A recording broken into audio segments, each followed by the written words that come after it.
I tried making shorts using Mizou and Canva. It is a method of creating short videos using quotes from Greek gods. Any method is fine. You can create another chatbot, or students can generate it through conversation with the chatbot.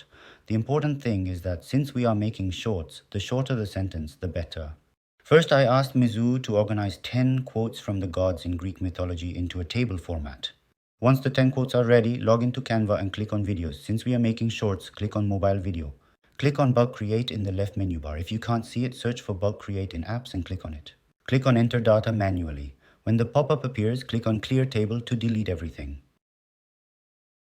Go back to Mizou and drag to select the entire generated table. Then copy it.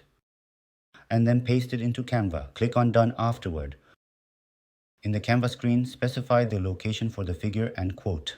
Press text to specify where to insert the text. Right-click on the text bar, then press connect data to specify which data to insert. After specifying, click continue. That's it. Now you can ask the students to decorate the background and music. It can be utilized in various ways, not just for a collection of quotes.